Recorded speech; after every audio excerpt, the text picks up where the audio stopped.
More, yan ang sigaw ng mga netizen sa TV Patrol para sa idol nilang si Jenica Garcia. Hindi lang pang malakasan sa acting si Jenica, na pinagkaguluhan talaga ang role sa Dirty Linen, pati sa Fractured, dahil pang news anchor din ang kanyang husay.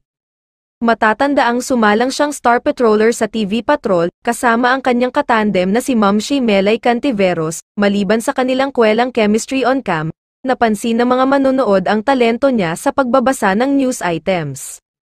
Sabi nga nila, pang-professional ang dating nga ng aktres at no wonder pwede siyang sumabaksun sa pagiging isang broadcast journalist, mula sa timbre ng kanyang boses hanggang sa formal na posture sa kamera. Maganda ang diction ni Jenica, calm pero impactful, puri ng isang netizen. Dagdag ng isa pang manonood, galing ni Jenica, bagay pala sa kanya maging broadcaster, buo yung tone of voice and very clear ng diction. Hindi na nga raw sila magugulat kung maging regular siya sa long-running Kapamilya News telecast kaya hinihiritan siyang maging TV patroller. Marami rin ang nagsabi na bakit hindi siya isalang soon bilang isa sa host ng Pinoy Big Brother. Maganda nga raw pamalit si Jenica kay Tony Gonzaga, parang nagho-host sa PBB si Jenica, ang galing niyang mag-deliver ng lines, at ang ganda ng tono ng boses niya.